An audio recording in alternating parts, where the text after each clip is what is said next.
लक्ष्मीच्या पावलांनी या मालिकेच्या 7 जुलैच्या भागामध्ये गौरव आणि अद्वैत या दोघांच्या मध्ये आर्ग्युमेंट चालू असते।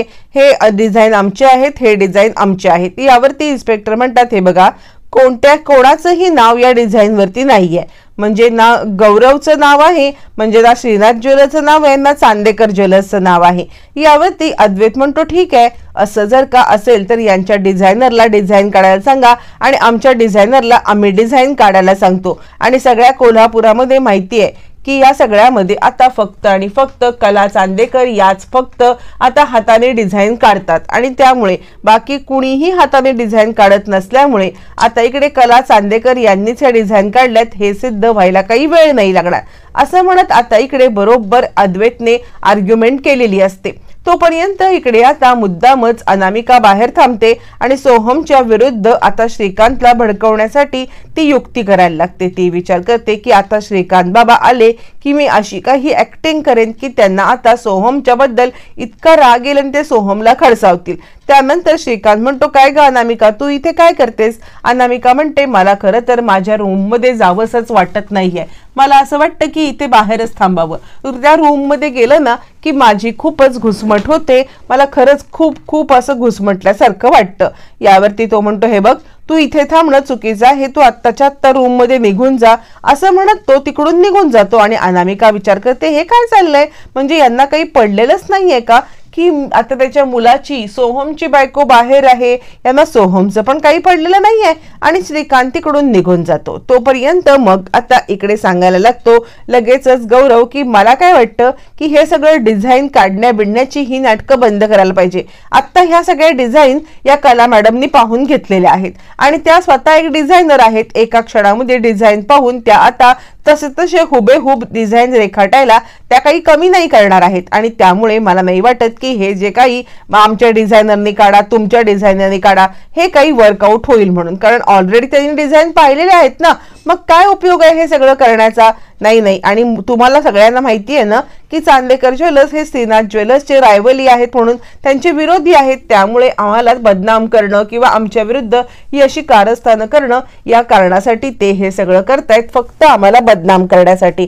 त्यामुळे हे सगळं डिझायनरचं वगैरे आता आम्हाला काही मान्य नाहीये, कारण इकडे गौरवला माहिती असतं की जर का हे डिझाइन काढण्याची वेळ आली तर या सगळ्यामध्ये कला जिंकणार आणि काहीही झालं तरी सुद्धा कलालाच या सगळ्यामध्ये आता ते डिझाइन काढता येणार, बाकी कुणाला येणार नाही। म्हणून तो ही युक्ती करत असतो, उलटी सुलटी युक्ती करत तो आता या सगळ्यामध्ये कला आणि अद्वैतला अडकवत असतो। आणि त्यावरती इन्स्पेक्टर साहेब म्हणतात हे बघा तसं बघायला गेलं तर दोघांपैकी कुणाचंही त्याच्यावरती नाव नाहीये आणि त्यामुळे हे सगळे रिपोर्ट बघायला आम्हाला वेळ लागेल, आम्ही हे सगळे डिझाइन वगैरे घेऊन जातोय आणि त्यानंतर आम्ही आता इकडे हे करू आणि त्यानंतर ठरवू काय करायचं ते। यावरती गौरव म्हणतो बरोबर आहे तसंच करा, कारण हा अद्वैत चांदेकर यांच्यावरती ऑलरेडी फ्रॉडचा हे आहे, त्याच्यावरती फ्रॉडचा धब्बा बसलाय आणि तरी सुद्धा ते आमच्यावरती आरोप करतायत। आता इकडे अद्वैत चिडतो, त्याची गौरवची कॉलर धरतो आणि कॉलर धरून आता मात्र त्याला तो काही बोलणार तितक्यात इन्स्पेक्टर साहेब चिडतात आणि बास करा तुमचं हे सगळं, मी तुम्हाला म्हटलंय ना की मी या सगळ्याचा शहानिशा करीन आणि खरी ही फाईल कुणाची आहे, खरे डिझाइन कुणाचे आहेत हे सगळं शोधून काढेन आणि त्यानंतर मग आता तुमच्यापर्यंत सत्य पोचवेन। इकडे तोपर्यंत राहुल लपून छपून पाहत असतो आणि चला या सगळ्यामधून माझी तरी सुटका झाली, कुठेही गौरवने माझं नाव घेतलेलं नाहीये। गौरवने जर का माझं नाव घेतलं असतं तर मात्र मला आता या सगळ्या प्रकरणामध्ये अडकायला लागलं असतं असं तो विचार करतो आणि खूप खुश होतो। मग इन्स्पेक्टर साहेब दोघांनाही सल्ला देऊन निघून जातात। बाहेर आल्यावर ती कला मात्र अद्वैतला सतत हेच सांगत असते की मी इथे राहुलला पाहिलंय, आपण जर का त्या केबिनची झडती घेतली असती तर कदाचित राहुल आपल्याला भेटला असता, पण तू माझं काही ऐकतच नाहीये चांदेकर, म्हणजे मी तुला इतकं सांगण्याचा प्रयत्न करते तरी सुद्धा। यावरती अद्वैत म्हणतो हे बघ तू सारखं त्या राहुल वरती नको येऊस, काही गरज नाहीये सारखं राहुल वरती यायची, म्हणजे तुझ्या डोक्यामध्ये राहुल बसलाय म्हणून सारखं तेच बोलशील का? यावरती आता इकडे कला म्हणते काय बोलतोयस तू, आपण एक काम करूया, आपण ना राहुलची एंट्री या रजिस्टर मध्ये झाले का ते पाहूया किंवा आज जाऊन सुद्धा राहुलला पाहू शकतो आपण। असं म्हणत असताना राहुल श्रीनाथ ज्वेलर्सच्या केबिन मध्ये म्हणजेच आता गौरवच्या केबिन मध्ये येतो आणि वा वा वा काय सिच्युएशन हँडल केलीस ना, डिझाईन काढायला ठेवलीस ना, काय करायला ठेवलंस. आणि या सगळ्यामध्ये अद्वैतला जे काही तू अडकवलेस ना, तुझं जितकं कौतुक करावं तितकं कमी आहे. यावरती लगेचच गौरव म्हणतो, हे बघ आज तर मी बाजी सावरलेली आहे, किंवा आज तर या सगळ्यामध्ये मी आता बरोबर हँडल केलंय, पण मला नाही वाटत की हे सगळं पुढे कसं हँडल होईल. आणि राहुल सांगायला लागतो, मला काय वाटतं माहितीये का, आज ते तुझ्यापर्यंत पोहोचलेत, उद्या माझ्यापर्यंत पोहोचणार नाही, हे कशावरून. असं म्हटल्यावरती मग मात्र आता इकडे लगेचच श्रीनाथ म्हणतोय, बघ आपल्याला सावध राहायला पाहिजे, जे काही करायचं आहे त्या गोष्टी आता इकडे आपण जरा सावधानतेने केल्या पाहिजेत, नाहीतर आता या गोष्टी आपल्याच अंगाशी शेकतील. असं म्हटल्यावरती मग मात्र आता इकडे तो म्हणतो, हो पण ना ती कला खरे ही जरा जास्तच आगावगिरी करती आहे, आणि तीच या सगळ्यामध्ये हे सगळं पुढे करत होती. असं म्हटल्यावरती आता इकडे कला सांगते, एक काम करूया, तुला जर का माझ्यावरती विश्वास नाहीये तर एक गोष्ट करूया, आपण ना ह्या सगळ्यामध्ये आता बाहेरचे रेकॉर्ड चेक करूया. रेकॉर्ड चेक केल्यावरती मग आपल्याला समजेल की आता इकडे राहुल आला होता का या ठिकाणी. असं म्हटल्यावरती ती आता सांगते, ओ दादा राहुल फडतरे आणि आता अशी किंवा राहुल चांदेकर अशी इथे काही नोंद आहे का. असं म्हटल्यावरती तो म्हणतो, एक मिनिट है मॅडम मी पाहतो. असं म्हणत तो आता रजिस्टर चेक करतो, आणि नाही मॅडम म्हणजे मी आल्यापासून तरी राहुल फडतरे किंवा राहुल चांदेकर अशी नोंद नाहीये, माझं रजिस्टर इथे आहे, पण माझ्या आधी एक वॉचमन आला होता, तुम्ही त्यांना विचारू शकता. यावरती कला म्हणते, ठीक आहे मग तो वॉचमन कुठे आहे. असं म्हटल्यावरती मग मात्र आता इकडे लगेचच तो सांगायला लागतो, तो त्याच्या घरी गेला असेल ना. कला म्हणते, तुम्ही त्याचा पत्ता मला देऊ शकता का. असं म्हटल्यावरती मग मात्र लगेचच या सगळ्यामध्ये आता पत्ता देण्यासाठी तो देत असतो, पण राहुलला चिडतो, अद्वैत चिडतो, आणि काय तुझं राहुल सारखं आपलं राहुलवरती येऊन जाऊन का तू संशय घेत आहेस असं म्हणायला लागतो. पण त्यावरती कला म्हणते, हे बघ चांदेकर मी हे का म्हणतेय, कारण मी त्या केबिन मध्ये राहुलला पाहिलंय, मी राहुलला पाहिल्यामुळे हे सगळं म्हणते, तू एकदा माझ्यावरती विश्वास ठेव. पण अद्वैत काही ऐकायला तयार नसतो, आणि तो म्हणतो, हे बघ तुझ्या मनातच ते बसलेलं आहे की ह्या सगळ्या गोष्टी राहुलने केल्यात, आणि म्हणूनच तू सारखं हे बोलत आहेस. असं म्हणत तो आता ती गोष्ट टाळत असतो. बरं हे सगळं होत असताना मग मात्र आता इकडे लगेचच संगीता आपल्या घरामध्ये अगरबत्ती लावत असते, आणि तितक्यात काजू येते. काजू आल्यावरती मग आता काजू इकडे सांगायला लागते की आई यावरती संगीता म्हणते, काय झालं बोल पटकन, माझा आता जीव खूप घाबरा होत आहे. असं म्हटल्यावरती मग मात्र लगेचच आता इकडे बोलायला लागते काजू, आई माझं प्रमोशन झालंय. असं म्हटल्यावरती आता इकडे संगीता म्हणते, बघितलं का ही काय म्हणते, बघा ना काय म्हणते, मला खूपच टेन्शन आलंय. यावरती मग आता म्हणते, अगं आई प्रमोशन झालंय, पगार वाढलाय माझा. संगीता म्हणते, काय. आणि संगीताला आता इकडे खुश व्हावं की नाही व्हावं काहीच कळत नसतं. आतापर्यंत दुःखाच्या बातम्यावरती बातम्या येत असताना आज आनंदाची बातमी आल्यावरती ही खरी ना असा विचार करत संगीता तिकडे स्तब्ध बसते, आणि त्यानंतर काजू नाचायला लागते, मला पगार वाढला, माझा पगार वाढला. त्यावरती मग आता दिनकर म्हणतो, बरं झालं बाळा तुझा पगार वाढला, ते आता काय करायचं, आपलं या इतक्या पगारात सगळं भागत होतं की नाही, तर आता आपण तसंच भागवायचे, उरलेले पैसे हे तुला आता सेव्ह करायला पाहिजेत. यावरती काजू म्हणते, बाबा ते काही नाहीये, आपण लवकरात लवकर आता इकडे कर्ज वगैरे फेडून टाकायचं आहे, आणि अशीच मेहनत करत मी आता प्रमोशनवरती प्रमोशन मिळवणार आहे. असं म्हणत तुम्ही पेढे घ्या बरं, आणि कसलीही पैशाची चिंता याच्या पुढे करायची नाही असं सांगायला लागते. हे सगळं होत असताना मग आता संगीता आणि आता दिनकर आपल्या मुलीवरती खूपच खुश होतात. काजू म्हणते, मी पक्क्याला आणि सगळ्या मित्रांना पेढे देऊन येते. असं म्हणत काजू ज्या वेळेला बाहेर पडते तेव्हा संगीता म्हणायला लागते, खरंच आपली काळजी धीराची आहे. म्हणजे एखादी पोरगी असती तर इतकं सगळं तिच्या आयुष्यामध्ये घडून गेल्यावरती ती आता कधीच कोलमडली असती, पण आपली काळजी धीराची आहे. इतकं सगळं होऊन सुद्धा नोकरी हे सगळं सांभाळून घर सांभाळण्याची स्वप्न बघते, खरंच तिथं कौतुक करावं तितकं थोडं आहे. असं म्हणत असताना मग आता कला आणि अद्वैत घरी येतात.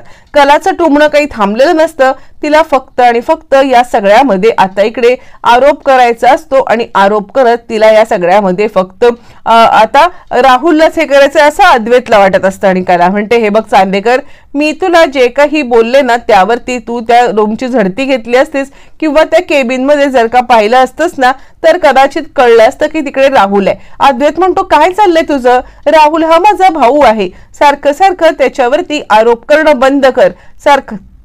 त्याला बोलणं बंद कर, त्याने काही नाही केलेलं आहे. यावरती कला म्हणते अरे असं काय करतोयस, या आधी सुद्धा राहुलने अनेक फ्रॉड केलेले आहेत, आपण पाहिलेत ना राहुलने केलेले फ्रॉड. ज्या वेळेला आपण पाहिले त्यावेळेला आता आपण राहुलवरती कसा काय विश्वास ठेवू शकतो, तू सांग बरं मला.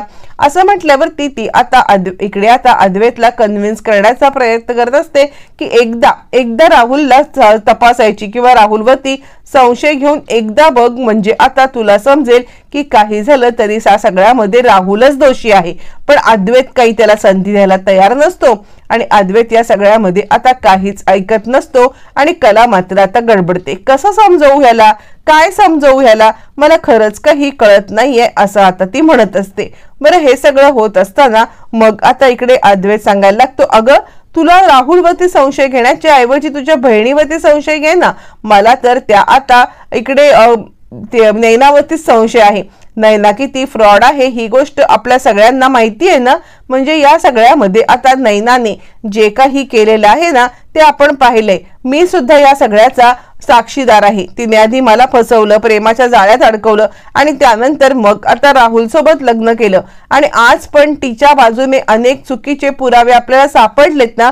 मग जर का असं आहे तरी सुद्धा तू राहुलवरती का शंका घेतेस. म्हणजे बघ नैनाने भर मांडवातून पळून गेली, राहुल सोबत लग्न केलं, नंतर त्या डॉक्टरची साथ दिली. हे सगळे कशा कारस्थानावरती केलेत ना. यानंतर आपण समजायला पाहिजे की नक्की खरं काय आणि खोटं काय. त्यापेक्षा नैनावरती फोकस करण्यापेक्षा तू राहुलवरतीच आरोप करण्याचा का विचार करतेयस. मला खरंच काही कळत नाहीये की सारखं सारखं राहुल राहुल का. यावरती कला म्हणते हे बघ असं काहीही नाहीये. राहुलने जयपूरचा फ्रॉड केलेला आहे हे आपल्याला सगळ्यांना माहिती आहे आणि त्यानंतर सुद्धा अनेक वेळा राहुलला आपण रंगेहात पकडलेला आहे. मग जर का राहुलला आपण रंगेहात पकडले तर राहुल या सगळ्यामध्ये दोषी आहे हे सिद्ध होतंय ना. मग राहुलचं इंटरोगेशन करायला काय हरकत आहे. यावरती अद्वैत म्हणतो तुझी सुई राहुलच्या बाहेर येतच नाहीये का. सारखं राहुल राहुल राहुल का. तो माझा मित्र आहे, तो माझा भाऊ आहे आणि माझा भाऊ असं काही करणार नाही याची मला खात्री आहे. कला म्हणते मला खात्री नाहीये. तो जे काही करतोय ना त्यामध्ये काहीतरी स्वार्थ असतो. तो दरवेळेला तुझ्याशी कॉम्पिटिशन करतो आणि सगळ्यात महत्वाचं मी तुला ओरडून ओरडून सांगायचा प्रयत्न करते ते म्हणजे तो न या सगळ्यामध्ये आता इकडे फक्त आणि फक्त मला केबिन मध्ये दिसला म्हणून मी हे सगळं करते, बाकी काही नाहीये. मला तो केबिन मध्ये नसता दिसला तर कदाचित मला संशय आलाच नसता. असं म्हणत कला आता कन्फर्म सांगत असते की केबिन मध्ये राहुल होता. पण अद्वैत ऐकायला तयार नसतो. अद्वैत या सगळ्यामध्ये तिच्यावरती चिडतो आणि सारखं सारखं माझ्या भावावरती संशय घेण्यापेक्षा तुझ्या बहिणीकडे त्याच दृष्टीने जर का तू पाहिलंस ना तर कदाचित या सगळ्यामध्ये तुझी बहीण आड दोषी आहे, माझा राहुल नाही हे सिद्ध होईल. यावरती कला म्हणते मला कोणीही निर्दोष सिद्ध काहीही झाले पण सत्यापर्यंत मला पोहोचलं पाहिजे सांदेकर, कारण यामुळे तुला किती त्रास झालाय हे मी पाहिलंय ना. असं म्हणत कला तर अद्वैत सोबत बोलत असते पण अद्वैत तिचं काही ऐकत नसतो. तोपर्यंत श्रीकांत आता रूम मध्ये येतो. रूम मध्ये आल्यावरती तो रजनीवरती खूप चिडायला लागतो आणि रजनीवरती चिडायला लागल्यावरती मग तो म्हणायला लागतो आज मला खाली बागेमध्ये अनामिका भेटली होती, फोनवरती बोलत होती, अपसेट होती. मी तिला म्हटलं रूम मध्ये जा तर रूम मध्ये नाही गेली, रूम मध्ये न जाता तिथेच उभी राहिली. हे शोभतं का.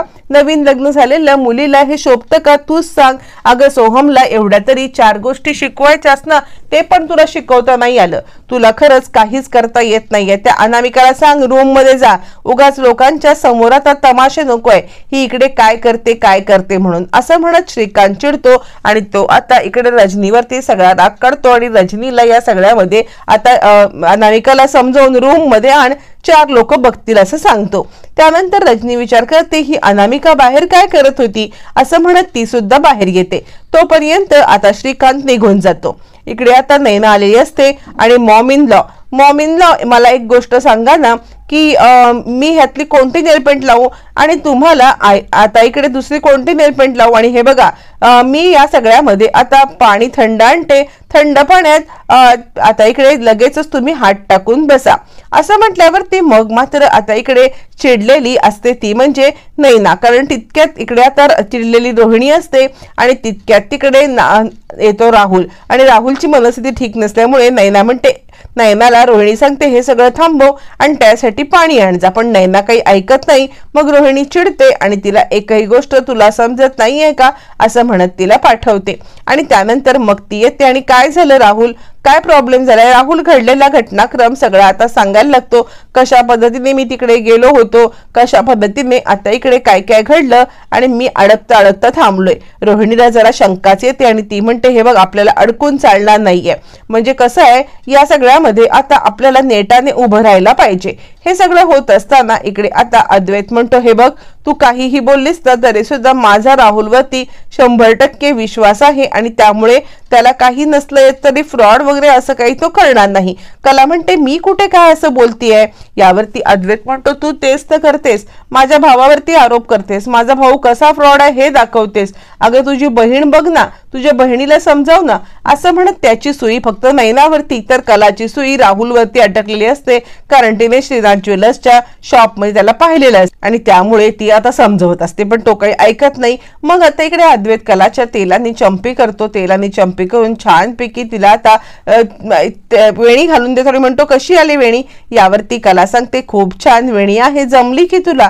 यावरती अद्वैत म्हणतो तर काय, काहीही ट्राय केलं की जमतच ना. असं म्हटल्यावरती कला म्हणते व मला पण एकदा ट्राय करू दे ना या केसच्या संदर्भात. असं जर का असेल तर मला सुद्धा एकदा ट्राय करू दे ना, मला पण ट्राय करू दे ना या सगळ्यामध्ये. आता जे काही खरं आहे तो गुन्हेगार शोधायला. असं म्हटल्यावरती आता इकडे अद्वैतला पटतं की कला जे काही म्हणते ते खरं आहे. तोपर्यंत आता इकडे राहुल रात्रीचा फोनवरती गौरव सोबत बोलत असतो आणि त्याच वेळेला कला तिकडे येते. कला राहुलला रंगे हात पकडते आणि राहुल चांगलाच चपापतो. कलाला संशय येतो की नक्कीच या सगळ्यामध्ये यांनी काहीतरी फ्रॉड केलेला आहे आणि म्हणून हा चपापलाय. कला राहुलला कसं रंगे हात पकडणार हे मात्र येणाऱ्या भागातच कळणार आहे.